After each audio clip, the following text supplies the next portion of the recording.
أقول قال الله جل جلاله والمصطفى الهادي ولا أتأول. بسم الله الرحمن الرحيم. الحمد لله رب العالمين والصلاة والسلام على أشرف الأنبياء وسيد المرسلين.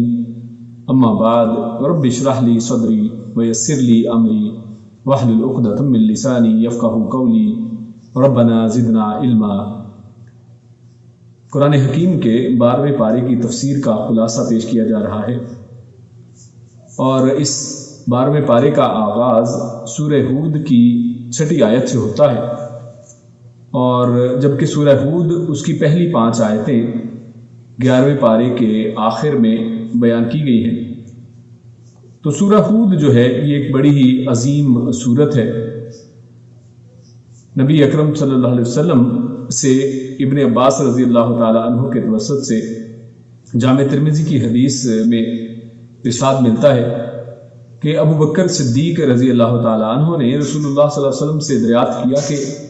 آپ بہت بوڑھے دکھائی دیتے ہیں. تو نبی اکرم صلی اللہ علیہ وسلم نے ارشاد فرمایا کہ مجھے سورہ ہود، سورہ واقعہ، سورہ مرسلات اور اسی طرح عما یتساءلون اور سورہ تکویر ان صورتوں نے بوڑھا کر دیا ہے. یعنی ان کے اندر جو مضامین ہیں ان کے اندر اللہ رب العزت نے پرانی قوموں کے تذکرے اور آخرت کا بیان رکھا ہے، جس کی وجہ سے اللہ کے نبی صلی اللہ علیہ وسلم کا یہ فرمان ہمارے سامنے آتا ہے. سورہ ہود اس کا جو مرکزی مضمون ہے وہ اصل میں توحید ہی ہے، اور اس حوالے سے اللہ رب العزت نے سورت کے اندر پچھلی قوموں کے تذکرے کیے ہیں، پچھلے انبیاء اور ان کی قومیں اور ان کے ساتھ ان کا جو پیغام تھا اور ان کی قوموں کا جو جواب تھا، اللہ رب العزت نے ان کو یہاں پر ذکر کیا ہے. اور اس سورت کا آغاز بسم اللہ الرحمن الرحیم الف لام را حروف مقطعات سے ہوتا ہے، جس کی تفصیل ہم سورہ بقرہ کے اندر پڑھ آئے ہیں. اس کے بعد اللہ رب العزت نے یہ پہلی آیت کے اندر ارشاد فرمایا کتاب احکمت آیاتہ ثم فصلت من لدن حکیم خبیر. تو اللہ رب العزت نے سورہ ہود کا آغاز جو ہے وہ قرآن کریم کے تعارف کے ساتھ کروایا ہے کہ اس کے اندر اللہ رب العزت نے قرآن کریم کی 4 بڑی صفات جو ہیں وہ ذکر کی ہیں، جس میں سب سے پہلی بات کہی گئی کہ کتاب، کہ یہ قرآن کریم جو ہے ایک کتاب ہے. جس طرح یہ قرآن ہے، قرآن کا مطلب ہے پڑھی جانے والی کتاب، اسی طرح یہ ایک لکھی ہوئی کتاب بھی ہے. تو یہ کتاب ان سے اس کے لکھے جانے کا ثبوت ہمیں ملتا ہے. پھر اس کے بعد اس کو اللہ رب العزت نے فرمایا احکمت آیاتہ، اس کی جو آیات ہیں، اس کے اندر جو آیتیں ہیں وہ محکم آیات ہیں، جس کا ذکر اللہ رب العزت نے سورہ آل عمران کے شروع میں بھی فرمایا ہے. اور محکم کا اصل میں مطلب یہ ہے کہ یہ خوب پختہ ہیں، اس کے اندر جو احکامات آئے ہیں وہ بڑے اٹل اور بڑے یعنی مضبوط اور احکامات ہیں، ان کے اندر سے کوئی تبدیلی ہونے والی نہیں ہے، اور یہ ہمیشگی آخر امت تک قیامت تک کے لیے یہ احکامات ہیں. اب اس کے اندر کسی تبدیلی کی گنجائش نہیں ہے. پھر اسی حوالے سے اس کے اندر ایک نظم و ضبط جو ہے، ایک کے بعد دوسری صورت اور ایک صورت کے بعد جو دوسری جو آیات اور اگلی صورتیں ہیں، ان سب کے اندر ایک بہترین نظم اللہ رب العزت نے بیان کر دیا ہے. پھر اس کے بعد اللہ نے فرمایا ثم فصلت، پھر اللہ رب العزت نے اس کو کھول کر بیان کیا ہے، اس کی تفصیلات بھی ذکر کر دی ہیں. ایک آیت دوسری آیت کی تشریح کرتی ہے، تفسیر کرتی ہے، اور اللہ رب العزت نے آیات کی جو ترتیب اور صورتوں کی جو ترتیب اس کے اندر رکھی ہے، اس کے اندر بھی اصل میں مفاہیم کو سمجھنے میں آسانی ہوتی ہے. لہذا فرمایا کہ ثم فصلت، پھر یہ تفصیلی بھی ہے، اس کے اندر تفاصیل ہیں اور تفسیر بھی ہے. پھر اللہ رب العزت آخر میں فرماتے ہیں من لدن حکیم خبیر. اور یہ بھی اس قرآن مجید کی ایک فضیلت اور ایک خاص بات ہے کہ یہ حکیم خبیر کی طرف سے نازل کی گئی ہے، یہ اس کا کلام ہے. اور حکیم یعنی ایسا حکمت والا کہ اس کی کوئی بات حکمت سے خالی نہیں ہے، ہر چیز کے اندر کوئی نہ کوئی حکمت موجود ہے. اور خبیر یقیناً وہ خبردار ہے، وہ جاننے والا ہے، جو سب چیزوں کو جانتا ہے. تو ظاہر ہے اس کی حقیقتوں کو بیان بھی صرف وہی ذات کر سکتی ہے. اس کے بعد اللہ رب العزت نے پہلی 4 آیتوں کے اندر اللہ رب العزت نے جو انسان کو پیدا کرنے کا مقصد، پھر انسانوں کو پیدا کرنے کے مقصد کے اندر وہ پہلا مقصد کیا ہے، وہ اللہ رب العزت کی عبادت ہے. اللہ نے اس کا تذکرہ فرما دیا ہے کہ اللہ تعبدوا الا اللہ، کہ تم اللہ کے علاوہ کسی کی عبادت نہ کرنا. پھر رسالت اور انبیاء کا مقصد اللہ نے بتا دیا ہے، اننی لکم منہ نذیر و بشیر، کہ بے شک میں تو صرف نذیر، تمہیں ڈرانے والا اور بشیر اور بشارتیں دینے والا ہوں۔ اور پھر اللہ رب العزت نے، کیونکہ تمام انبیاء جو ہیں وہ اپنی قوموں کو کیوں سمجھانے آئے، کیوں ڈرانے آئے؟ کیونکہ انسان غلطیوں کوتاہیوں کا جو ہے پتلا ہے، اور انسان سے غلطیاں کوتاہیاں ہوتی ہیں، اسی لیے تو سمجھانے کی ضرورت پڑتی ہے۔ تو اللہ کے نبی فرماتے ہیں وَإِنِ اسْتَغْفِرُوا رَبَّكُمْ، اور اس وجہ سے بھی کہ تم اللہ سے مغفرت طلب کرو۔ یہ بھی ایک نبیوں کا پیغام اور قرآن کریم کا پیغام ہے کہ تم اپنے انبیاء سے، تم اللہ رب العزت سے استغفار بھی کرو، ثم توبوا، اور پھر توبہ بھی کرو۔ اور پھر اللہ رب العزت نے اس کے نتیجے میں جو ملنے والا ہے وہ بھی بیان کر دیا ہے کہ اگر یہ لوگ نبیوں کی باتوں کے اوپر لبیک کہتے ہیں تو اللہ فرماتا ہے تو یمتعکم متاعا حسنا، تو اللہ رب العزت ایک بہترین جو ہے متاع، بہترین فائدے کی چیزیں اس دنیا کے اندر فضل و کرم کر فرمانے والا ہے، الی اجل مسمى۔ لیکن اس سارے سسٹم کا، اس پوری دنیا کی زندگی کا ایک وقت مقرر ہے، اور وَيُؤْتِ كُلَّ ذِي فَضْلٍ فَضْلَهُ، اور اللہ رب العزت فضل والوں کو، نیک عمل کرنے والوں کو اللہ رب العزت فضل عطا فرمائے گا، اور وہ جنت ہے۔ وَإِن تَوَلَّوْا فَإِنِّي أَخَافُ عَلَيْكُمْ عَذَابَ يَوْمٍ كَبِيرٍ، اور اللہ رب العزت نے جو بد عمل کرنے والے ہیں ان کا بھی انجام اس کے اندر بتا دیے کہ ان کے لیے قیامت کے دن جو ہے وہ بڑا عذاب جو ہے اس کی خوشخبری بھی آپ ان کو بتا دیجیے۔ إِلَى اللَّهِ مَرْجِعُكُمْ وَهُوَ عَلَى كُلِّ شَيْءٍ قَدِيرٌ، اور اللہ رب العزت نے یہ ایک حقیقت بھی بتا دی ہے کہ سب نے اسی کی طرف لوٹ کر جانا ہے، اور وہ ہر چیز پر قدرت رکھتا ہے کہ سب کو وہ لوٹا دے۔ اب یہ آغاز اصل میں سورہ ہود کا جو پچھلے پارے کی آخری آیات کے اندر تھا، اس میں چند چیزیں جو ہیں وہ قابل غور ہیں۔ ان میں سب سے پہلی چیز تو یہ کہ جہاں پہ اللہ رب العزت نے فرمایا وَإِنِ اسْتَغْفِرُوا رَبَّكُمْ ثُمَّ تُوبُوا، تو یہاں پر استغفار کو الگ ذکر کیا گیا ہے اور توبہ کو الگ ذکر کیا گیا ہے۔ تو اصل میں استغفار کیا ہے؟ استغفار کہتے ہیں اپنے پہلے سے کیے ہوئے جو گناہ ہیں ان کے اوپر اللہ رب العزت سے معافی طلب کرنا، یہ استغفار کہلاتا ہے۔ اور ثم توبوا، اور توبو کیا ہے؟ توبو اصل میں جو آئندہ انسان نے گناہ کرنے ہیں ان سے پہلے ہی بچ جانا، ان کے راستے کے اوپر چلنا ہی نہ، اس کا ذکر اللہ رب العزت کہتے ہیں کہ اس کو توبو کے ساتھ اللہ نے اس کا نام رکھا ہے کہ انسان توبہ کرے، یعنی انسان اپنے آئندہ گناہ سے بھی بچنے کی ابھی سے پکا مصمم ارادہ جو ہے وہ کر لے۔ اور پھر اللہ نے فرمایا کہ اگر انسان ایسا کرتا ہے تو اس کا یقیناً بہترین احسان کے، یعنی اس کا بہترین بدلہ دیا جائے گا اس دنیا کے اندر۔ اور فرمایا وَكُلَّ ذِي فَضْلٍ وَيُؤْتِ كُلَّ ذِي فَضْلٍ فَضْلَهُ، کہ اللہ رب العزت جو فضل کرنے والے کو فضل دے گا۔ تو دو فضل کے لفظ یہاں پر استعمال کیے گئے ہیں۔ تو جو پہلا فضل جو ہے یعنی كُلَّ ذِي فَضْلٍ، فضل والے کو فضل ملے گا۔ تو فضل سے مراد کیا ہے؟ تو پہلے فضل سے مراد انسان کے اعمال ہیں، یعنی انسان اصل میں کیونکہ اعمال بھی خود سے اللہ کی توفیق کے بغیر نہیں کر سکتا ہے، تو اس لیے اللہ رب العزت نے اس کو بھی اپنا فضل قرار دے دیا کہ یہ بھی اصل میں ایک فضل ہے کہ انسان کو اللہ رب العزت اعمال کرنے کی، نیک صالح اعمال کرنے کی توفیق عطا فرما دے، اور ہر نیک عمل کرنے والے کے لیے پھر کیا ہے؟ فضلہ، اسی طرح کا بدل ہے۔ اور فضل سے مراد یہاں پر جنت ہے کہ جنت کو اللہ نے فضل قرار دیا ہے۔ اور اصل میں یہاں پہ ایک اور بات سمجھ لیں کہ ایک لفظ ہوتا ہے عدل اور ایک دوسرا لفظ ہوتا ہے فضل۔ عدل جو ہے وہ یہ ہے کہ انسان جتنی محنت کرے، جتنی کوشش کرے، اس کو اس کا بدلہ دے دیا جائے۔ یعنی انسان اگر 2 دن کام کرتا ہے کسی کی طرف تو انسان کو 2 دن کی اجرت مل جائے تو یہ اصل عدل ہے، یہ برابری ہے۔ لیکن اللہ نے فضل قرار دیا ہے، یہاں پر فضل کہا ہے کہ جو نیک اعمال کرنے والے، اچھے عمل کرنے والے، اللہ رب العزت ان کو ان کے اعمال کے بدلہ عطا نہیں کرے گا قیامت والے دن جو ملنے والا ہے۔ اس دنیا کے اندر انسان ساری زندگی بھی عمل کرتا رہے تو وہ اصل میں اللہ کا فضل ہے کہ انسان تو وہ بھی نہیں کر سکتا تھا، اللہ کی توفیق تھی، اور اس کے اوپر یہ لمیٹڈ اعمال، یہ انسان گنے چنے اعمال جن کو انگلیوں پہ گنا جا سکتا ہے، میزان کے اوپر قیامت والے دن یہ تولے جائیں گے۔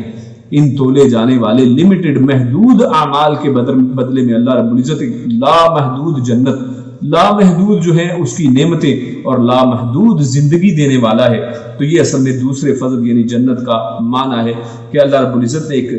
محدود اعمال کے بدلے میں ایک لامحدود جو ہے نعمتیں دینے کا وعدہ فرما رکھا ہے۔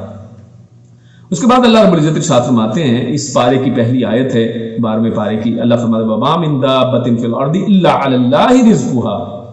کہ اس زمین کے اوپر کوئی چلنے والی، چاہے جانور ہے، جاندار ہے، وہ کیڑے مکوڑے ہیں، انسان ہے، حیوان ہے، کوئی بھی چیز ایسی نہیں ہے لیکن اللہ کے اوپر اس کا رزق ہے۔ یعنی یہاں پر یہ نہیں کہا کہ اللہ اس کا رزق مہیا کرنے والا، بلکہ کہا علی اللہ، اللہ کے اوپر ہے، اور یہ اعلیٰ جو ہے یہ وجوب کے اوپر دلالت کرتا ہے، یعنی اللہ نے اپنے اوپر اس چیز کو واجب کر دیا ہے، اللہ نے اپنے لیے اس چیز کو لازم کر دیا ہے کہ وہ سب کا رزق مہیا کرے۔ اور یہ اصل میں کیوں ہے؟ وہ اس وجہ سے کہ واجب اللہ رب العزت ہی اپنے اوپر کر سکتے ہیں، کوئی شخص یہ گارنٹی نہیں دے سکتا ہے کہ اگر وہ کسی کے رزق کی وہ ضمانت لے لے تو اس کے بعد رزق مہیا بھی کر سکے۔ تو اللہ رب العزت نے علی اللہ کہہ کر یہ گارنٹی بھی دے دی ہے کہ جو یہ چیز جو وہ وعدہ کر رہا ہے، جس کو اپنے اوپر وجوب کر رہا ہے، بے شک اللہ رب العزت کی ذات ایسی ذات ہے کہ اس کے اوپر کر کے بھی دکھا سکتی ہے، سب کو یہ رزق دے سکتی ہے۔ تو لہٰذا پھر رزق مانگنا کس سے چاہیے کہ جو رزق دے سکتا ہو، تو ایسے لوگوں سے مانگنے کا کیا فائدہ کہ جو دینے کے قابل ہی نہیں ہے۔ تو اللہ رب العزت نے یہاں پر ایک اور بات ارشاد فرمائی ہے، اللہ فرماتا ہے وَيَعْلَمُ مُسْتَقَرَّهَا وَمُسْتَوْدَعَهَا، کہ اللہ رب العزت ان سب جانوروں کا، ان سب جانداروں کے ٹھکانے کو بھی جانتا ہے جو ان کے مستقل رہنے کی جگہ ہیں، اور جو ان کی مستودعها یعنی جو ان کی عارضی رہنے کی جگہ ہیں ان کو بھی جانتا ہے۔ اور یہ کیوں فرمایا؟ کیونکہ یہ اس لیے فرمایا کہ اللہ رب العزت کی ذات نے، کیونکہ ان کو رزق مہیا کرنا ہے، رزق پہنچانا ہے، تو لہٰذا رزق وہی جو ذات پہنچا سکتی ہے جو ان کے ٹھکانوں کو جانتی ہے، تاکہ جہاں پر بھی وہ موجود ہو، یہ نہیں کہ اچھا وعدہ تو اس جگہ پہ رہنے، اگر آپ یہاں پر کام کریں گے، جیسے آپ اس کی ایک مثال لے لیں، کوئی امپلائر جو ہے جو ملازمت آپ کو دیتا ہے، وہ آپ کو اسی وقت اس کی تنخواہ دیتا ہے اور دے سکتا ہے کہ جب تک آپ اس کے پاس کام کرتے ہیں، جب آپ وہاں سے ایک دم غائب ہو جائیں تو وہ آپ کو نہیں جانتا ہے کہ آپ کدھر ہیں، اور آپ کے اوپر وہ تنخواہ پہنچانے کے اوپر قادر ہی نہیں ہے۔ لیکن اللہ فرماتا ہے کہ اللہ تمہارے مستقل ٹھکانوں اور عارضی ٹھکانوں کو بھی جانتا ہے، اور تمہیں ہر جگہ پر جہاں پر بھی تم چاہے پتھروں کے اندر چھپ جاؤ، اللہ رب العزت پتھر کے اندر کیڑے کو بھی رزق مہیا کرنے کے اوپر قادر ہے۔ اور پھر اللہ نے فرمایا آگے آیت نمبر 9 میں اللہ فرماتا ہے وَلَئِنْ أَذَقْنَا الْإِنسَانَ مِنَّا رَحْمَةً ثُمَّ نَزَعْنَاهَا مِنْهُ إِنَّهُ لَيَئُوسٌ كَفُورٌ۔ اللہ نے فرمایا یہاں پر اس دنیا کے اندر اللہ رب العزت جو بھی نعمتیں دیتا ہے، اصل میں جو بھی رحمت اس دنیا کے اندر نعمتوں کی شکل میں انسان کو ملتی ہے، اللہ نے اس کے لیے یہاں پر لفظ اذقنا یعنی ذائقے کا فرمایا، اور اس کے پیچھے حکمت اصل میں یہ ہے کہ اس دنیا کے اندر جتنی بھی انسان کو بے انتہا نعمتیں بھی مل جائیں، آخرت کے مقابلے میں یہ تمام نعمتیں صرف ایک ذائقے کے برابر ہیں، یہ صرف ایک چکھنا ہے۔ اصل جو افطار ہے، اصل جو کھانا ہے، اصل جو پوری پارٹی ہونی ہے، وہ تو ابھی باقی ہے، یہ سب تو آخر میں انشاءاللہ ملنے والا ہے۔ اس دنیا کے اندر جو کچھ ہے یہ تو صرف ایک ذائقے اور چکھنے کی اصل میں بات ہے، اور یہ اس سے زیادہ نہیں ہے۔ تو اس سے پتہ چلتا ہے کہ آخرت کی نعمتیں جو ہیں وہ اس دنیا کی نعمتوں کے سامنے وہ کتنی زیادہ عظیم اور بڑی ہیں، اور اس دنیا کی نعمتیں آخرت کے سامنے کتنی حقیر اور کم تر ہیں۔ پھر اللہ آگے آیت نمبر 15 میں اللہ ارشاد فرماتا ہے وَمَنْ كَانَ يُرِيدُ الْحَيَاةَ الدُّنْيَا وَزِينَتَهَا نُوَفِّي إِلَيْهِمْ أَعْمَالَهُمْ فِيهَا وَهُمْ فِيهَا لَا يُبْخَسُونَ۔ تو اللہ رب العزت نے لوگوں کے 3 گروہ اگر کیٹیگرائز کیے جائیں تو 3 طرح کے لوگ دنیا میں موجود ہوتے ہیں۔ ان میں سے ایک وہ لوگ ہیں جو لوگ اللہ کی عبادت اس دنیا کے لیے کرتے ہیں کہ اللہ کی عبادت کریں گے تو رزق میں اضافہ ہو جائے گا، یہ دعا پڑھیں گے تو یہ ہو جائے گا، یہ کام کریں گے تو یہ مل جائے گا، یعنی اس دنیا کے فائدوں کی خاطر وہ پوری اللہ کی عبادت کو کرتے ہیں۔ اور دوسرا گروہ وہ ہے جو اللہ کی عبادت کو لوگوں کے دکھاوے کے لیے کرتا ہے، وہ اصل میں اللہ کے لیے کرتا ہی نہیں ہے، عبادات تو کرتا ہے، وہ نمازیں بھی پڑھتا ہے، روزے بھی رکھتا ہے، قرآن کی تلاوت بھی کرتا ہے، جہاد میں شریک بھی ہوتا ہے، لیکن سب کا جو مقصد ہے وہ اللہ کی رضا نہیں بلکہ دکھاوا ہوتا ہے۔ اور تیسرے وہ لوگ ہیں جو اللہ کی رضا کے لیے، خالص اللہ کے لیے اعمال کو کرنے والے ہیں۔ تو یہاں پر اللہ رب العزت فرماتا ہے وَمَنْ كَانَ يُرِيدُ الْحَيَاةَ الدُّنْيَا وَزِينَتَهَا، تو جو بندہ صرف دنیاوی زینت کو اختیار کرتا ہے، جو صرف دنیا کا فائدہ چاہتا ہے، تو اللہ رب العزت کہتے ہیں کہ اس کو یہاں پر تو اس کو اعمال کا برابر بدلہ دے دیا جاتا ہے، لیکن اس کے بعد اولئک الذین لیس لہم فی الآخرۃ الا النار۔ لیکن یہ جو پہلی 2 کیٹیگریز بتائی گئی کہ جو اللہ کے لیے نہیں کرتے بلکہ دکھاوے کے لیے کرتے ہیں، یا پھر دنیاوی فائدہ حاصل کرنے کے لیے کرتے ہیں، تو اللہ کہتا ہے کہ قیامت والے دن ان کے لیے آگ کے سوا کچھ بھی نہیں ہے۔ اور اس حوالے سے ایک معروف حدیث بھی آپ سب جانتے ہیں کہ اللہ کے سامنے 3 لوگوں کو لایا جائے گا، اور ان میں سے ایک کہے گا کہ میں قاری ہوں اور میں تمہاری خاطر کرت کرتا تھا۔ اللہ فرمائے گا کہ تو جھوٹ بولتا ہے، کہ تو کرت اس لیے کرتا تھا کہ لوگ کہیں کہ کتنا بہترین قاری ہے، یا پھر تو ایک دوسرا آدمی جو غنی تھا، جو پیسہ خرچ کرتا تھا اللہ کے راستے میں، صدقات و خیرات کرتا تھا، وہ بھی یہی دعویٰ کرے گا، اللہ اس کو بھی جھٹلا دیں گے کہ نہیں تو اس لیے کرتا تھا کہ لوگ کہیں کہ کتنا غنی ہے، کتنا سخی ہے۔ اور اسی طرح مجاہد کو بھی اللہ رب العزت اسی طرح ٹھکرا دیں گے کہ نہیں تو نے اس لیے کیا کہ لوگ کہیں کہ جناب کتنا دلیر تھا، کتنا بہادر تھا. اور یہ چیزیں جو ہیں سب ہمارے سامنے کہ اللہ فرماتا ہے کہ وَحَبِطَ مَا صَنَعُوا فِيهَا، کہ اللہ وہاں پر قیامت والے دن اس سب کو برباد کر کے مٹا کر رکھ دے گا. پھر اس کے بعد آگے اگر چلیں تو آگے اللہ رب العزت آیت نمبر 27 ہے، اللہ فرماتا ہے کہ نوح علیہ السلام کی اصل میں قوم کا تذکرہ یہاں پر شروع ہو جاتا ہے. اور قوم نوح، آپ جانتے ہیں کہ نوح علیہ السلام نے اپنی قوم کے اندر ایک لمبا عرصہ جو ہے وہ گزارا ہے اور اپنی قوم کو توحید کی دعوت دی ہے. لیکن ان کی قوم، بلکہ صرف انہی کی قوم نہیں، آپ پوری باقی بھی قومیں دیکھیں تو ہر ایک میں آپ ایک نقطہ نوٹ کریں گے کہ ہر ایک میں ملأ کا ذکر ملتا ہے کہ ان کے قوم کے بڑے، قوم کے بڑوں کو یہ کہا اور قوم کے بڑوں نے آگے سے یہ جواب دیا. اس سے یہ پتہ چلتا ہے کہ انبیاء نے ٹارگٹ کس کو کیا ہے؟ قوم کے بڑوں کو کیا ہے. جیسے فرعون کی مثال لے لیں، نمرود کی مثال ابراہیم کے معاملے میں لے لیں، تو سب نے اپنی اپنی قوم کے بڑوں کو اصل میں ٹارگٹ کیا ہے. اور اس سے دعوت کا ایک بہت بہترین جو ہے ہمارے سامنے ایک نقطہ نکلتا ہے کہ جب بھی آج جو داعیان ہیں وہ بھی دعوت دیں تو قوم کے بڑوں کو دعوت دینے کی کوشش کریں، کیونکہ جب ایک بڑا دعوت قبول کر لے پورے کے پورے باقی اس کو ماننے والے اسی کے پیچھے چل نکلتے ہیں اور سب اسی کے راستے کے اوپر چلنا شروع کر دیتے ہیں. تو لہٰذا یہ بڑی ہی فائدے کا سودا ہے. اور اسی حوالے سے اللہ کے نبی صلی اللہ علیہ وسلم بھی اس کے حوالے سے بڑے حریص رہا کرتے تھے کہ قوم کے بڑے کاش اس کے اوپر آ جائیں، ایمان کو اور دین کو تسلیم کر لیں. اور اللہ کے نبی صلی اللہ علیہ وسلم نے تو ابو جہل کے لیے بھی دعا کی تھی کہ اللہ رب العزت ایک یہ عمر جو ابو جہل ہے اور یا دوسرے جو عمر بن خطاب ہیں، آپ ان کو اسلام کے لیے قبول کر لیں. اللہ رب العزت نے عمر بن خطاب کو قبول کر لیا اور یقیناً اس کے ساتھ دیکھیے کہ کتنا بڑا فائدہ ہوا تھا، کیونکہ وہ ایک قوم کے بڑوں میں سے تھے اور اس کی وجہ سے پھر ایک بہترین جو اسلام کے سامنے فتوحات کے سلسلے کھل جاتے ہیں اور اسلام کو تقویت ملتی ہے. اور اس حوالے سے یہ بڑوں کا ایک رویہ بھی بیان کیا ہے کہ بڑوں کا دوسروں کے ساتھ رویہ کیا ہوتا ہے. انہوں نے نوح علیہ السلام کو جو جواب دیا وہ فرمایا ہم اراذلنا بادی الرأی، کہ آپ کے ساتھ جو لوگ ہیں وہ تو صرف وہ لوگ ہیں جو اراذل ہیں، یعنی جو سب سے ذلیل لوگ ہیں، سب سے بیچارے غریب اور کمتر اور چھوٹے لوگ ہیں. یعنی یہ بڑے لوگوں نے انبیاء کا مذاق اڑایا ہے کہ آپ کی صرف پکار کو سننے والے جو لوگ ہیں وہ تو صرف اسی طرح کے غریب غربا اور چھوٹے قسم کے لوگ ہیں. لیکن اللہ رب العزت نے وہاں پر اپنا فیصلہ بتا دیا ہے اور اللہ رب العزت نے ہمیشہ چھوٹوں کی ہی مدد کی ہے. اور ان کے نبی نوح علیہ السلام نے پھر فرمایا، اللہ ان کا قول نقل کرتا ہے، یا قومی من ینصرنی من اللہ ان ترکتہم، کہ اے میری قوم، یعنی اے قوم کے سرداروں اور جو لوگ اس کے اوپر اعتراض کر رہے ہو کہ میں نے چھوٹوں کو پاس کیوں رکھا ہے، تو وہ کہتے ہیں کہ اے میری قوم، یعنی اے یہ ملا اور اے سب لوگوں،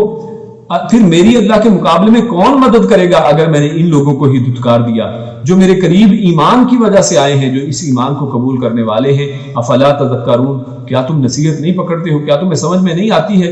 اور اس کے بعد نوح علیہ السلام کا ایک اور قول یہاں پر ارشاد کیا گیا ہے، بیان فرمایا ہے، اور یہ قول پہلے ہم نبی اکرم صلی اللہ علیہ وسلم کے حوالے سے بھی پیچھے پڑھ آئے ہیں. یہاں پر یہ نوح علیہ السلام کے حوالے سے بھی بیان ہو رہا ہے، جس سے پتہ چلتا ہے کہ تمام انبیاء جو ہیں ان کی ایک بات ہی ہمارے سامنے آ گئی. فرمایا وَلَا أَقُولُ لَكُمْ عِنْدِي خَزَائِنُ اللَّهِ وَلَا أَعْلَمُ الْغَيْبَ وَلَا أَقُولُ إِنِّي مَلَكٌ وَلَا أَقُولُ لِلَّذِي تَزْدَرِي. تو یہاں پر اصل میں وہی تین باتیں، تین عقیدے یہاں پر ان کا رد کیا گیا ہے جن کا نبی اکرم صلی اللہ علیہ وسلم کے حوالے سے پہلے بیان ہو چکا ہے. اور اب یہاں پر نوح علیہ السلام بھی یہی دعویٰ کر رہے ہیں کہ اے میری قوم، میں نہیں کہتا کہ میرے پاس اللہ کے خزانے ہیں، میرے پاس اللہ کے خزانے کدھر سے ہیں، اور ولا اعلم الغیب، اور نہ ہی میں غیب کو جانتا ہوں، ولا اقول انی ملک، اور نہ ہی میں نور ہوں. یعنی تین جو عقائد آج امت مسلمہ کے اندر بھی موجود ہیں ان کا رد تمام انبیاء بھی کرتے ہیں، پیارے رسول نے بھی کر دیا. اس قرآن کے اندر یہ ساری چیزیں وضاحت کے ساتھ ہمارے سامنے، جیسے اللہ نے خود اس قرآن کی اس سورت کی پہلی آیت میں فرمایا ثم فصلت، کہ یہ قرآن جو ہے اس کی آیات جو ہے بڑی محکم بھی ہیں، واضح بھی ہیں اور بڑی تفصیل کے ساتھ بھی ہیں. تو یہاں پر تفصیلاً یہ چیزیں اور ان عقائد کا رد اللہ نے فرما دیا ہے. اور پھر اللہ رب العزت نے نوح علیہ السلام کی قوم جب یہ نہیں مانتی ہے تو آخرکار اللہ رب العزت نوح علیہ السلام کو حکم دیتے ہیں کہ آپ ایک کشتی بنائیے، اور اللہ رب العزت ارشاد فرماتے ہیں وَاصْنَعِ الْفُلْكَ بِأَعْيُنِنَا، اللہ فرماتے ہیں کہ آپ میری آنکھوں کے سامنے اس کشتی کو بنائیے. اور یہاں سے یہ پتہ چلتا ہے کہ اللہ رب العزت کس طرح اپنے انبیاء کی پوری سرپرستی کرتے ہیں. جیسے آج کیمرے لگے ہیں ہر جگہ پر کہ ہر کیمرے کی آنکھ آپ کو دیکھ رہی ہے, تو اللہ فرماتا ہے کہ آپ اس کشتی کو میری آنکھوں کے سامنے بنائیے. اللہ رب العزت مراقبہ کرنے والے ہیں, اللہ رب العزت ایک ایک عمل کو پورا گائیڈ لائن دینے والے ہیں. اور دوسرا یہ پتہ چلتا ہے یہاں پر عقیدے کا مسئلہ وہ یہ کہ اللہ رب العزت نے اپنے لیے یہاں پر آنکھوں کا لفظ استعمال کیا ہے, تو لہٰذا ہمیں اللہ رب العزت کی جو صفات قرآن و حدیث کے اندر آ گئی ہیں ان کو ایز اٹ از ماننا ہے اور ان کا انکار نہیں کرنا ہے. ہاں, ان کی تعویل بھی نہیں کرنا ہے کہ آنکھوں سے مراد فلاں ہے فلاں ہے فلاں چیز ہے, اور نہ ہی ان کی تشبیہ کرنی ہے یا ان کی کہ یہ آنکھیں جو ہیں انسانوں کی طرح کی ہیں یا فلاں ہیں, تو ہمیں اس کی کیفیت کے اندر نہیں پڑنا ہے. یہ آنکھیں ہیں جیسے اللہ رب العزت کو لائق ہے, تو ہم اس کے اوپر ایمان لانا ہے. پھر آگے چلتے ہیں تو آگے آخر کار یہ ان کے اوپر عذاب کا موقع آتا ہے. اللہ رب العزت مومنوں کو اس کشتی کے اندر سوار ہونے کا حکم دیتے ہیں, اور پھر اللہ فرماتا ہے وفارت تنور, کہ پھر تنور کے اندر سے, اور تنور آپ جانتے ہیں یہ اردو میں بھی اور ہماری ہندی اردو میں بھی استعمال ہوتا ہے, یعنی یہ آگ کے نکلنے کی جگہ ہے جہاں پر آگ ہوتی ہے اور روٹیاں پکائی جاتی ہیں. تو اللہ رب العزت نے جو آگ والی جہاں جگہ ہے وہاں سے پانی نکال کے دکھا دیا ہے. تو یہ ہمارے رب تعالیٰ کی طاقت ہے. اللہ فرماتا ہے کہ تندور کے ذریعے, تندور کے اندر سے پانی نکلنا شروع ہو گیا, اور اس طرح جیسے فوارے نکلتے ہیں. اور اللہ رب العزت نے حکم دیا کہ آپ تمام جو ایمان والے ہیں ان کو لے کر, اور پھر تمام جو جاندار ہیں ان کے جوڑے جوڑے لے کر اس کشتی کے اندر سوار ہو جائیں. اللہ فرماتا ہے وما آمن معه الا قلیل, کہ ان کے ساتھ جو ایمان لانے والے لوگ تھے وہ کوئی زیادہ نہیں تھے, وہ بہت تھوڑے لوگ تھے. اور اس حوالے سے ابن عباس رضی اللہ تعالی عنہ وہ فرماتے ہیں کہ نوح علیہ السلام کے ساتھ جو لوگ آئے ہیں تو ان کی تعداد تقریباً جو ہے وہ 80 کے قریب ہے, کہ 80 کے قریب لوگ تھے جنہوں نے نوح علیہ السلام کی اس دعوت کو قبول کیا ہے. اور ان میں سے ان کے 3 بیٹے حام, سام اور یافس جو ہیں وہ بھی تھے, اور ان کی بیویاں بھی تھیں, اور ان میں ایک شخص جو ہے جرہم بھی تھا. اور یہ اصل میں جرم وہی ہے, اور جرم قبیلے والے وہ لوگ ہیں جو اسی بندے کی اولاد میں سے ہیں کہ جنہوں نے مکہ کو آباد کیا ہے. کہ جب بی بی حاجرہ اور اسماعیل علیہ السلام کو ابراہیم یہاں پر چھوڑ گئے تو کچھ عرصے کے بعد جرم قبیلے والے وہاں سے گزرتے ہیں اور یہاں پر ان کی اجازت سے آباد ہو جاتے ہیں. تو اللہ رب العزت نے یہاں پر فرمایا کہ تھوڑے سے لوگ جو ہیں ان کے اوپر ایمان لائے تھے. وَهِيَ تَجْرِي بِهِمْ فِي مَوْجٍ كَالْجِبَالِ وَنَادَىٰ نُوحٌ ابْنَهُ, کہ کشتی چلتی ہے اور اب موجیں, پہاڑوں جیسی موجیں جو ہیں وہ آتی ہیں, اور اس حالت میں نوح علیہ السلام اپنے بیٹے کو دیکھتے ہیں اور وہ اس کو پکارتے ہیں اور کہتے ہیں کہ یا بنی ارکب معنا, کہ اے میرے بیٹے تو ہمارے ساتھ تو بھی کشتی کے اوپر سوار ہو جا. تو یہاں پر آخر میں وہ فرماتے ہیں وَلَا تَكُن مَعَ الْكَافِرِينَ, اور نوح علیہ السلام اپنے بیٹے کو یہ بھی کہتے ہیں کہ اے میرے بیٹے تو کافروں میں سے نہ ہو جا. اور یہاں پر بڑا ہی اہم ایک لطیف نقطہ ہے کہ نوح علیہ السلام نے اپنے بیٹے کو یہ نہیں کہا کہ اے میرے بیٹے تو غرق ہونے والوں میں سے نہ ہو جانا, بلکہ کہا ہے کہ تو کافروں میں سے نہ ہو جا. حالانکہ ابھی تو صرف وہ غرق ہونے ہی والا ہے اور اس کے غرق ہونے کی فکر ہونی چاہیے, لیکن نوح علیہ السلام کو اپنے بیٹے کے ایمان کی فکر ہے, اس لیے فرمایا کہ تو کافروں میں سے نہ ہو جا. اس سے پتہ چلتا ہے کہ زندگی سے زیادہ اہمیت جو ہے وہ ایمان اور کفر کے حوالے سے ہے. ایمان کی اہمیت وہ زندگی سے بھی زیادہ ہے. اس لیے نوح علیہ السلام نے اپنے بیٹے کے لیے یہ کہا کہ تو کافروں میں سے نہ ہو جا, تو کفر نہ کہیں کفر کے اوپر نہ مر جانا. اور اس کے بعد لیکن نوح علیہ السلام کا یہ بیٹا وہ کفر ہی کو تسلیم کرتا ہے اور نوح علیہ السلام کی پکار کے اوپر لبیک نہیں کہتا ہے, اور ان دونوں کے درمیان میں ایک موج حائل ہو جاتی ہے. اور اللہ فرماتا ہے فَكَانَ مِنَ الْمُغْرَقِينَ, کہ وہ مغرقین میں سے ہو گیا. نوح علیہ السلام نے تو اس کو کافرین ہونے سے بچانے کی کوشش کی کہ وہ کہیں کفر بے من نہ مر جائے, لیکن اللہ رب العزت فرماتا ہے کہ لیکن اس نے دنیا کو قبول کیا, کیونکہ غرق ہونے کا تعلق یہ دنیا کے ساتھ ہے, یہ زندگی کے ساتھ ہے, اور کفر کا تعلق یہ ایمان کے ساتھ ہے. اس نے ایمان کو ریجیکٹ کر دیا اور دنیا کو ترجیح دی, اس لیے اللہ رب العزت نے اس کے لیے فرمایا ہے کہ وہ غرق ہونے والوں میں سے ہو گیا, یعنی دنیا داروں میں سے وہ بن گیا. اور اس کے بعد اللہ رب العزت پھر فرماتے ہیں کہ یہ کشتی اسی طرح چلتی ہے, اور اسی دوران نوح علیہ السلام کا جب بیٹا یہ غوطے کھاتا ہوا موت, یعنی وہ موت کی نیند میں سو چکا ہے, تو اس وقت نوح علیہ السلام پھر اپنے بیٹے کی محبت میں وہ اللہ رب العزت کو پکارتے ہیں اور وہ فرماتے ہیں وَنَادَى نُوحٌ رَبَّهُ فَقَالَ رَبِّ إِنَّ ابْنِي مِنْ أَهْلِي, نوح علیہ السلام نے اپنے بیٹے کو جب مرتے ہوئے دیکھا ہے تو انہوں نے ان کی جو والد ہونے کے ناطے سے ان کی محبت جاگی اور انہوں نے اپنے بیٹے کے لیے اللہ رب العزت کو آواز دی ہے، ندا دی ہے، اللہ کو آواز لگائی ہے، تو کہا کہ اے میرے رب، یہ میرا بیٹا ہے، یہ میرے اہل میں سے ہے، اور اس کو اپنا اہل اور اپنا بیٹا کہہ کر اپنے بیٹے کے بچنے کا ایک سامان کرنے کی کوشش کی کہ شاید اللہ رب العزت اس کو ابھی بھی بچا لیں۔ اللہ رب العزت کے اوپر یہ ایمان ہے کہ اللہ رب العزت جو ہے وہ مردوں کو بھی زندہ کر سکتے ہیں، لیکن اللہ رب العزت اس کے جواب میں فرماتے ہیں قال یا نوح انہ لیس من اہلک،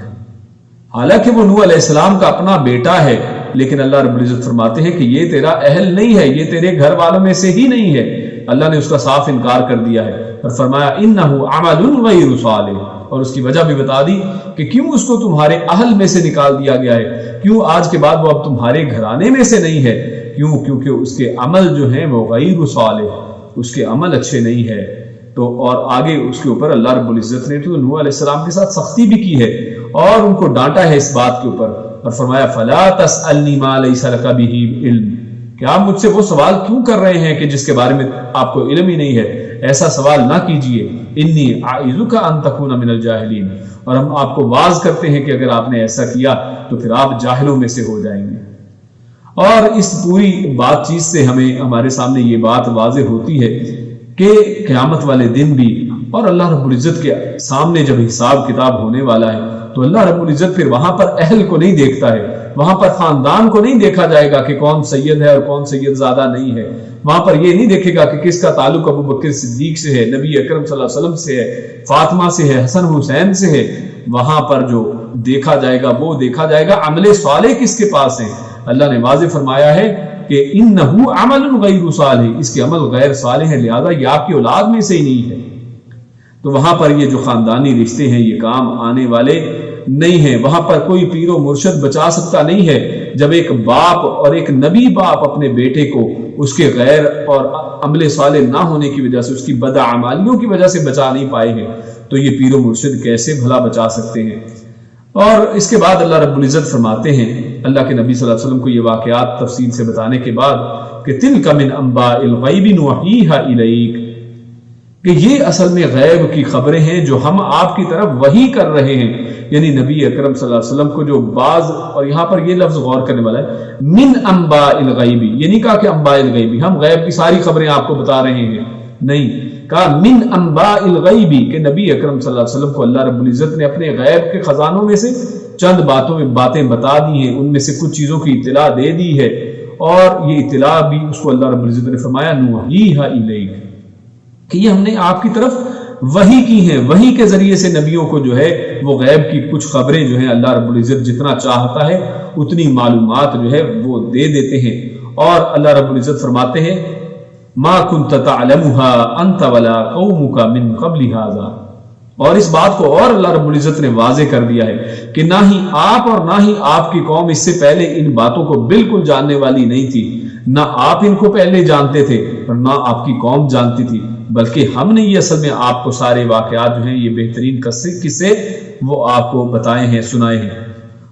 اس کے بعد قوم عاد کا تذکرہ شروع ہوتا ہے، اور ہود علیہ السلام اپنی قوم کو اللہ کی عبادت کی طرف دعوت دیتے ہیں، لیکن ان کی قوم بھی جو ہے وہ ان کی دعوت کو قبول نہیں کرتی ہے، اور ہود علیہ السلام اپنی قوم کو کہتے ہیں وَيَا قَوْمِ اسْتَغْفِرُوا رَبَّكُمْ ثُمَّ تُوبُوا إِلَيْهِ يُرْسِلِ السَّمَاءَ عَلَيْكُمْ مِدْرَارًا وَيَزِدْكُمْ قُوَّةً إِلَىٰ قُوَّتِكُمْ وَلَا تَتَوَلَّوْا مُجْرِمِينَ۔ اصل میں یہ ہود علیہ السلام کی قوم عاد جو ہے یہ بڑی طاقتور قوم تھی، اور ان کو اپنی طاقت پر بڑا ناز تھا، اور وہ ہود علیہ السلام کو اپنی طاقت کے سامنے کچھ نہیں سمجھتے تھے،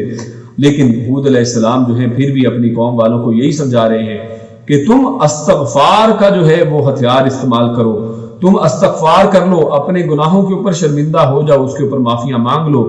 اور پھر ثم توبو، اور پھر آئندہ یہ عمل کرنے کے اوپر دوبارہ نہ پلٹو، ان کو دوبارہ دہراؤ بھی نہ، اور اس سے تمہیں دنیا جہان کا فائدہ حاصل ہوگا۔ اللہ فرماتا ہے یرسل السماء علیکم مدرارا، اللہ رب العزت اوپر سے تمہاری مدد کریں گے، تم پر رحمتوں کی بارش ہونا شروع ہو جائیں گی، وَيَزِدْكُمْ قُوَّةً، اور جس قوت کے اوپر تمہیں ناز ہے اللہ رب العزت اس قوت کے اندر اور اضافہ فرما دیں گے، اِلَىٰ قُوَّتِكُمْ وَلَا تَتَوَلَّوْا مُجْرِمِينَ، اور مجرم بن کر تم منہ نہ پھیرو۔ اور یہاں پر اس آیت سے پہلے آیت نمبر 51 کے اندر بلکہ ایک بات کا ذکر ہے، اور یہ بات جو ہے یہ پہلے قوم نوح بھی کہہ آئے ہیں، اور اب یہاں پر یہی بات دوبارہ ریپیٹ کی جا رہی ہے قوم عاد کے بارے میں حود علیہ السلام کا قول۔ اور یعنی یہ تمام انبیاء ایک ہی بات، سب نے ایک ہی بات کی ہے اپنی قوم کو۔ وہ کہا یا قومی لا اسألکم علیہ اجرا ان اجری الا علی اللہ فطرنی، کہ میں تم سے کوئی چیز نہیں ڈیمانڈ کرتا ہوں،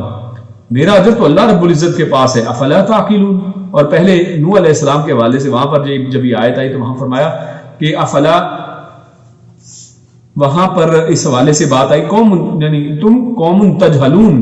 تم جاہل قوم ہو۔ تو اس سے یہ پتہ چلتا ہے کہ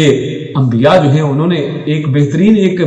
لاجک بھی پیش کی ہے کہ ہماری بات حق ہے۔ اس کا ایک ثبوت یہ بھی ہے کہ ہمیں تو تم سے کوئی لالچ نہیں ہے، کوئی طمع نہیں ہے کہ جیسا کہ آج ہم دیکھتے ہیں کہ یہ جو جعلی پیر ہیں اور جو جعلی جو شرک کے اڈے ہیں، یہ لوگ تو ایک ایک جگہ پر آپ سے پیسہ ہی مانگتے ہیں۔ وہ کہتے ہیں کہ فلاں کی نظر و نیاز دے دیں، اتنا پیسہ اس کے اوپر چڑھائیں، اتنا بکرا اس کے اوپر چڑھا دیں، اور یہ کام کر دیں، وہ کام کر دیں، وہ آپ سے مانگتے ہی مانگتے ہیں۔ جبکہ انبیاء کی دعوت دیکھیے، فری کی دعوت ہے، فری کی نیکی ہے، اور وہ کہتے ہیں ہم آپ سے کچھ بھی نہیں چاہتے، ہمارا اجر تو اللہ رب العزت کے پاس ہے، اللہ رب العزت ہمیں اجر دینے والے ہیں۔ اس کے بعد اللہ رب العزت نے قوم عاد کے بعد انہی کے بھائی جو قوم سمود کا تذکرہ کیا ہے، اور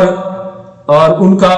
قوم سمود کے اوپر کن کو اللہ رب العزت نے بھیجا ہے؟ صالح علیہ السلام کو ان کے اوپر نبی بنا کر بھیجا ہے، اور ان کی بھی دعوت اسی طرح توحید کی دعوت ہے۔ اور انہوں نے جب اپنی قوم کو توحید کی دعوت دی ہے تو ان کی قوم نے بھی ان کی دعوت کو قبول نہیں کیا ہے، اور انہوں نے بلکہ اس کے اوپر ایک بیجا مطالبہ کیا کہ آپ اس پہاڑ کے اندر سے ایک اونٹنی نکال دیں، اور اونٹنی پھر بعد میں بچہ بھی جنے۔ اور نوح علیہ السلام نے اللہ رب العزت سے اس بات کی دعا کر کے پھر آخرکار یہ سارا کچھ ہو گیا، اور انہوں نے اپنی آنکھوں سے ایک اونٹنی کو پہاڑ کے اندر سے نکلتا ہوا دیکھا، لیکن اس کے باوجود انہوں نے اس کو رد کر دیا، اس کی تکذیب کی ہے، اور اس کی کونچیں کاٹ دی، اس کو ہلاک کر دیا، اس کو ذبح کر دیا۔ اور یہ ایک بہت بڑا گناہ جو ہے انہوں نے کیا کہ اللہ رب العزت کی ایک آیت کو، اللہ رب العزت کے ایک معجزے کو انہوں نے اس طرح سے اس کو ذبح کر دیا ہے، اور ایک بہت ہی بڑا گناہونا جرم انہوں نے کیا۔ لیکن اللہ رب العزت نے پھر آخرکار فتح جو ہے وہ ہمیشہ حق کی ہوتی ہے۔ اللہ رب العزت نے اس پوری قوم کو جو ہے ہلاک کر کے رکھ دیا، اور اللہ رب العزت نے اس حوالے سے فرمایا کہ جبریل امین جو ہیں وہ آئے ہیں، اور اللہ رب العزت نے فرمایا کہ وَأَخَذَ الَّذِينَ ظَلَمُوا الصَّيْحَةُ فَأَصْبَحُوا فِي دِيَارِهِمْ جَاثِمِينَ، کہ ان کو ایک چیخ نے پکڑ لیا۔ یہ وہ لوگ ہیں، آپ ان کو آج بھی سعودی عربیہ میں العلا کے مقام پر اصحاب ہجر کے نام سے یہ مقام جانا جاتا ہے۔ ادھر اگر دیکھیں پہاڑوں کے اندر سے اندر ان لوگوں نے اپنے گھر بنا رکھے تھے، آمینین، ایک بڑے پرامن گھر، کہ کہیں قوم عاد کی طرح ہمارا بھی اس طرح سے حشر نہ ہو۔ اپنے آپ کو تبدیل نہیں کیا ہے، اپنے گھروں کو اتنا محفوظ بنانے کی کوشش کی کہ ہمارے اوپر اللہ کا عذاب نہ آئے، لیکن اللہ رب العزت نے ایک چیخ کے ذریعے سے ان سب کو ہلا کر رکھ دیا، اور سب کو وہیں پر یہ سوتے کے سوتے ہی رہ گئے، اور دوبارہ اس کے بعد کبھی اٹھے نہیں ہیں۔ اور یہاں پر تمام انبیاء کے حوالے سے ایک اور لفظ بار بار آ رہا ہے کہ ہر قوم کے اوپر جب یہ عذابات ان کے آئے ہیں اللہ رب العزت کے، تو ان قوموں نے وہاں پر ان قوموں کے حوالے سے اللہ نے فرمایا ہے کہ کأن لم یغنوا فیہا، کہ جب عذاب آئے ہیں تو ہر ایک کے لیے اللہ نے ایک ہی لفظ استعمال کیا ہے، وہ یہ کہ وہ اس کے بعد ایسے ہو گئے جیسے یہاں پر کوئی رہتا ہی نہیں تھا۔ یعنی اللہ رب العزت نے انہیں اس طرح نیست و نابود کر دیا، صفحہ ہستی سے مٹا دیا کہ اس کے بعد وہ ان کا کوئی نام و نشان بھی وہاں پر باقی نہیں بچا ہے۔ اس کے بعد اللہ رب العزت نے ابراہیم علیہ السلام کا تذکرہ کیا ہے، اور ابراہیم علیہ السلام کے حوالے سے ان کے مہمانوں کا اللہ رب العزت نے قصہ یہاں پر بیان کیا ہے کہ ابراہیم علیہ السلام کے پاس مہمان آتے ہیں کچھ، اور ابراہیم علیہ السلام ان کو فوری طور پر جاتے ہیں اور ایک بچڑا جو ہے وہ اس کو ذبح کر کے ان کے سامنے پیش کر دیتے ہیں۔ اور یہاں سے بڑا بہترین نقطہ نکلتا ہے وہ یہ کہ جب کوئی مہمان کسی کے گھر میں آئے تو فوری طور پر اسے یہ نہ پوچھا جائے کہ اچھا آپ کیا کھائیں گے، کیا پیئیں گے۔ اصل میں یہ ایک ٹال مٹول اور نہ کرنے والی بات ہوتی ہے۔ یعنی یہاں پر اخلاق جو انبیاء کا دکھایا گیا وہ یہ کہ انہوں نے پوچھا بھی نہیں ہے، اور ان کے لیے کھانا جو بھی پیش وہ تھا وہ پیش کر دیا ہے۔ اور اسی والے سے اللہ رب العزت نے یہیں پر ان آیات کے اندر ایک مہمان اور جو میزبان ہیں ان کے حقوق کا بھی ذکر کر دیا۔ فرمایا کہ وہ جب آئے تو انہوں نے کہا لقد جاءت رسلنا ابراہیم بالبشرى قالوا سلاما، تو پتہ چلا جو آنے والا ہے وہ سلام کہے گا، اس کو چاہیے کہ پہلے سلام کرے۔ اس کے جواب میں فرمایا قال سلام اور ابراہیم علیہ السلام نے بھی جواب میں پھر سلام کے ساتھ ان کا جواب دیا ہے، اور پھر اس کے بعد ان کے سامنے یہ جو بھی گھر میں پکا تھا اور جو بھی انہوں نے بلکہ ایک اسپیشل جو ہے ایک بچڑا جو ہے اس کو ذبح کر کے ان کے سامنے پیش کر دیا ہے۔ اور یہ ابراہیم علیہ السلام کے جو مہمان تھے لیکن یہ اس کو کھاتے نہیں ہیں اور اپنا ہاتھ آگے نہیں بڑھاتے ہیں کھانے کے لیے، تو ابراہیم علیہ السلام کو اس کے اوپر تھوڑا تردد ہوتا ہے کہ یہ کیوں نہیں کھاتے ہیں۔ تو یہاں سے بھی پتہ چلا ہے کہ جب کوئی مہمان کے سامنے کوئی چیز رکھی جائے تو اس کو کھانا چاہیے، ان لوگوں نے کیوں نہیں کھایا؟ ابراہیم علیہ السلام اس کے اوپر تشویش میں پڑتے ہیں اور ان سے پوچھتے ہیں، تو وہ کہتے ہیں کہ ہم اصل میں فرشتے ہیں، اللہ کے بھیجے ہوئے فرشتے ہیں، اس وجہ سے ہم کھاتے نہیں ہیں۔ تو یہاں پر ایک اور نقطہ بڑا بہترین پتہ چلتا ہے کہ فرشتے کھاتے نہیں ہیں، فرشتوں کو حاجت نہیں ہوتی ہے، جو نوری مخلوق ہے ان کو کھانے پینے کی کسی قسم کی کوئی حاجت نہیں ہے، اور جو بشری مخلوق ہے ان کو اللہ رب العزت نے یہ کھانے پینے کی حاجتیں دے رکھی ہیں۔ اور پتہ یہ چلا کہ نبی اکرم صلی اللہ علیہ وسلم کو جو نور کہنے والے ہیں ان کا بھی یہاں پر یہ رد ہے کہ جو نوری مخلوق ہے وہ تو کھاتی نہیں ہے، جبکہ نبی اکرم صلی اللہ علیہ وسلم دائیں ہاتھ سے کھایا کرتے تھے، بسم اللہ پڑھ کے کھایا کرتے تھے، لقموں کو چبا چبا کر کھایا کرتے تھے، اور بے شمار نبی اکرم صلی اللہ علیہ وسلم کے اخلاق اس حوالے سے ہمیں ملتے ہیں۔ خیر، یہاں پر یہ مہمان جو بتاتے ہیں کہ ہم تو فرشتے ہیں اور ہم لوط علیہ السلام کی قوم کے اوپر جو ہے عذاب لے کر آئے ہیں، اور نبی اور یہ بھی کہتے ہیں کہ پھر اس کے ساتھ ساتھ ہم آپ کے لیے بھی ایک خوشخبری لے کر آئے ہیں۔ اور جب خوشخبری کی بات کرتے ہیں تو پیچھے سے ان کی بیوی سارا جو ہے وہ پیچھے سے وہ ہنس پڑتی ہے۔ فضاحکت، یہاں پر لفظ ہے فضاحکت، تو وہ ہنستی ہیں، اور اس سے یہ پتہ چلتا ہے کہ ہنسنا جو ہے اس میں کوئی حرج والی بات نہیں ہے۔ ہاں، اللہ کے نبی صلی اللہ علیہ وسلم نے بہت زیادہ ہنسنے سے اور صرف ہر وقت ہنستے ہی رہنا اور موت کو یاد نہ کرنا، اس سے اللہ کے نبی نے وہ منع فرمایا ہے، لیکن ہنسنے میں جو ہے وہ کوئی حرج نہیں ہے، تو وہ ہنستی ہیں۔ لیکن اللہ رب العزت کے یہ رسول جو ہیں، یہ جو فرشتے ہیں، یہ ان کو بشارت دیتے ہیں کہ ہم آپ کو اسحاق کی اور اسحاق کے بعد یعقوب کی بھی بشارت دیتے ہیں، یعنی بیٹے کی بھی اور پھر اس کے بعد پوتے کی بھی بشارت اصل میں دے دی گئی ہے۔ اور یہاں پر ایک اور بڑا ہی اہم نقطہ ہے کہ بعض لوگوں نے اس کے اندر جو ہے وہ بنی اسرائیل کے جو بنی اسرائیل ہیں، یہود و نصارہ ہیں، ان کے اصل میں ہاں یہ کہا جاتا ہے کہ اصل میں جو ذبیح ہیں وہ اسحاق علیہ السلام ہیں، وہ اسماعیل علیہ السلام کو ذبیح نہیں کہتے ہیں، اور اس کے اوپر بہت سی ہماری طرف سے بھی اور ان کی طرف سے بھی بڑی بڑی موٹی کتابیں لکھی گئی ہیں۔ لیکن اس آیت کے اندر اگر غور کر لیا جائے تو یہ ایک آیت جو ہے بڑی بہترین دلیل ہے، اور اس کے اندر اللہ رب العزت جو ہیں وہ اسحاق علیہ السلام کی خوشخبری دے رہے ہیں اور پوتے کی بھی خوشخبری دے رہے ہیں، جس سے یہ بات واضح ہوتی ہے کہ یہ اصل میں ذبیح نہیں ہے۔ اگر یہ ذبیح ہوتے تو اللہ رب العزت اس کے بعد پھر پوتے کی خوشخبری نہ دیتے۔ جب اللہ نے اسماعیل علیہ السلام کو ذبح کا حکم دیا ہے تو اس کے اوپر ابراہیم علیہ السلام چونکے نہیں ہیں، کیونکہ ان کے لیے تو پوتے کی خوشخبری نہیں تھی، یہاں پر پوتے کی خوشخبری دی گئی ہے۔ اگر اسحاق علیہ السلام ہی کو ذبح کرنا ہوتا تو ابراہیم علیہ السلام کہتے کہ یعنی یہ تو پھر ایک سمپل پہلے سے معلوم تھا ان کو کہ جس کو ذبح کرنے کا حکم دیا گیا ہے اصل میں اس کو ذبح وغیرہ کوئی نہیں ہونا ہے، کیونکہ مجھے تو پہلے سے پوتے کی خوشخبری دے دی گئی ہے۔ تو لہٰذا یہاں پر اسماعیل علیہ السلام ہی کو اصل میں ذبح کیا گیا ہے کہ جس کے بعد جو ہے وہ آگے کوئی خوشخبری اس طرح سے نہیں وہاں پہ دی گئی، اور اسحاق علیہ السلام کے حوالے سے باقاعدہ واضح طور پر خوشخبری دے دی گئی ہے کہ ان کی پشت سے پھر یعقوب علیہ السلام ہونے والے ہیں۔ اور پھر اس کے بعد لوط علیہ السلام کا تذکرہ ہے اور ان کی قوم کے حوالے سے تذکرہ ہے کہ انہوں نے بھی حق کو تسلیم نہیں کیا ہے۔ یہ فرشتے ان کے پاس پہنچتے ہیں بڑے بہترین خوبصورت نوجوانوں کی شکل میں، تو لوط علیہ السلام کی قوم والے ان کے ساتھ بھی بدفعلی کا سوچتے ہیں، اور لوط علیہ السلام پھر ان کو کہتے ہیں کہ تم میرے مہمانوں کے ساتھ تو کچھ شرم کرو، لیکن وہ بے شرم قوم والوں کو لوط علیہ السلام کی یہ مہمان یہ دونوں فرشتے کہتے ہیں کہ آپ فکر نہ کریں، ہم اللہ کے فرشتے ہیں، آپ یہاں سے نکل جائیے اور اپنے نیک لوگوں کو لے جائیے، ہاں آپ کی بیوی جو ہے اور ان قوم والوں کو ہم اللہ کا عذاب دینے والے ہیں، اور لہٰذا ان کے اوپر جو ہے پتھروں کی بارش ہوتی ہے اور اللہ رب العزت ان کو اس صفحہ ہستی سے مٹا دیتے ہیں۔ اس کے بعد اللہ رب العزت نے فرمایا وَمَا كَانَ رَبُّكَ لِيُهْلِكَ الْقُرَىٰ بِظُلْمٍ وَأَهْلُهَا مُصْلِحُونَ، یہ آیت نمبر 117 ہے، جس میں اللہ رب العزت نے بڑی ایک بہترین بات فرمائی ہے۔ اللہ فرماتا ہے کہ اگر کسی بستی کے اندر اصلاح کرنے والے موجود ہوں تو اللہ رب العزت اس بستی کو ہلاک نہیں کرتا ہے۔ اور یہاں پر ایک اہم بات جو سمجھنے کی وہ یہ کہ یہاں پر مصلحون کہا ہے، صالحون نہیں کہا ہے، کیونکہ صالح وہ شخص ہے جو خود نیک ہے لیکن لوگوں کو نیکی کی دعوت نہیں دیتا ہے، اور مصلح اس کو کہتے ہیں کہ خود بھی نیک ہے اور لوگوں کو بھی نیکی کی طرف جو ہے وہ رغبت دلاتا ہے، نیکی کی طرف دعوت دیتا ہے۔ تو لہٰذا اس سے پتہ چلتا ہے کہ جس قوم کے اندر، جس علاقے کے اندر جن لوگوں میں مصلح موجود ہوں تو ان کے اوپر اللہ کا عذاب نہیں آتا ہے، کیونکہ ان مصلحوں کی برکت وہاں پر موجود ہے۔ اس لیے ہم لوگوں کو چاہیے کہ یہ جو قوم کے مصلح ہیں، مسلمانوں کے اندر جو اصلاح کرنے والے لوگ ہیں، جو ائمہ ہیں اور جو اسی طرح جو علم والے لوگ ہیں، علماء ہیں، ان کی عزت کریں اور ان کو اپنے علاقوں سے نکالے نہ، ان کو دھتکارے نہیں۔ ان کو طرح طرح کا آج تو تانے دیے جاتے ہیں اور برا بھلا کہا جاتا ہے، اور ان کو جاہل، اور بالکل آج کیونکہ سائنٹیفک علوم یہ لوگ سیکھ گئے ہیں تو ان کو کہتے ہیں کہ یہ لوگ جاہل ہیں۔ تو میرے بھائیو، اصل میں یہی مصلح لوگ ہیں جن کی وجہ سے آج اللہ رب العزت جو ہے وہ عذاب دینے سے رکا ہے۔ اور اس کے بعد اللہ رب العزت نے ایک بڑا ہی بہترین اس سورت کے آخر میں، سورہ ہود کے آخر میں ایک فارمولہ بتایا ہے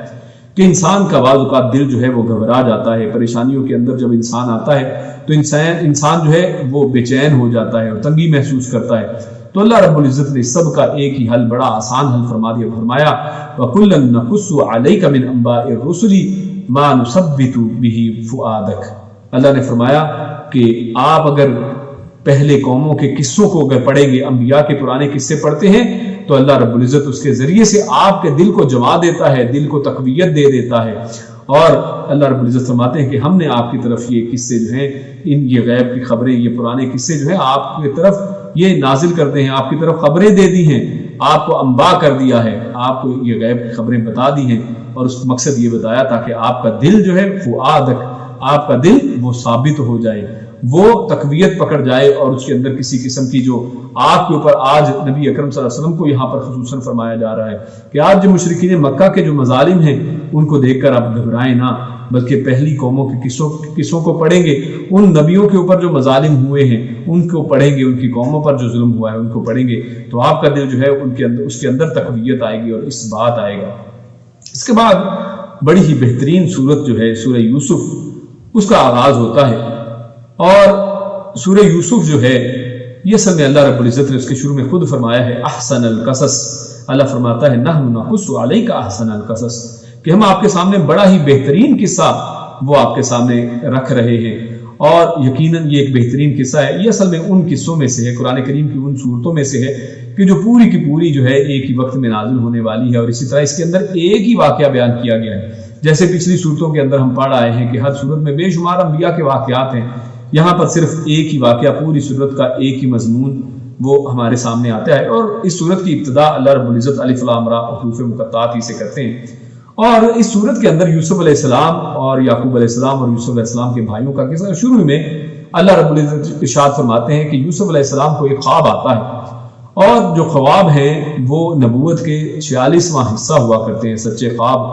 اور اللہ رب العزت فرماتا ہے کہ یوسف علیہ السلام نے خواب دیکھا اور فرمایا اذ قال یوسف لأبیہ یا ابت انی رأیت احد عشر کوکبا والشمس والقمر رأیتهم لی ساجدین،